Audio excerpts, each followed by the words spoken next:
welcome to the last land of India. This is Dhanushkodi.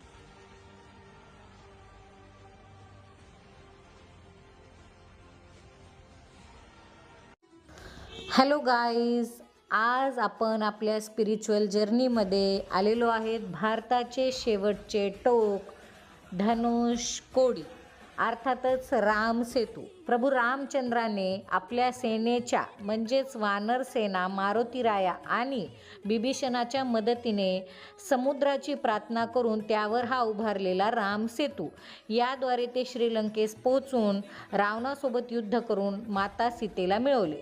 पण या सर्वानंतर बिभीषणास एक चिंता सतावली होती की याचप्रमाणे कोणीतरी येऊन श्रीलंकेवर युद्ध करून त्याचे हे राज्य मिळवेल. त्याच्या या विनंतीचा मान ठेवून प्रभू रामचंद्राने आपल्या बाणाने हा जो सेतू आहे तो तोडला, म्हणून याचे नाव आज धनुषकोडी असे आहे. बांधलेला तो राम सेतू आणि तोडल्यानंतर तो धनुषकोडी असा झाला. नक्कीच येथे आपण वन टाईम भेट तर द्यायचीच आहे, पण रामाच्या आणि धनुषकोडीच्या दर्शनाला यावे.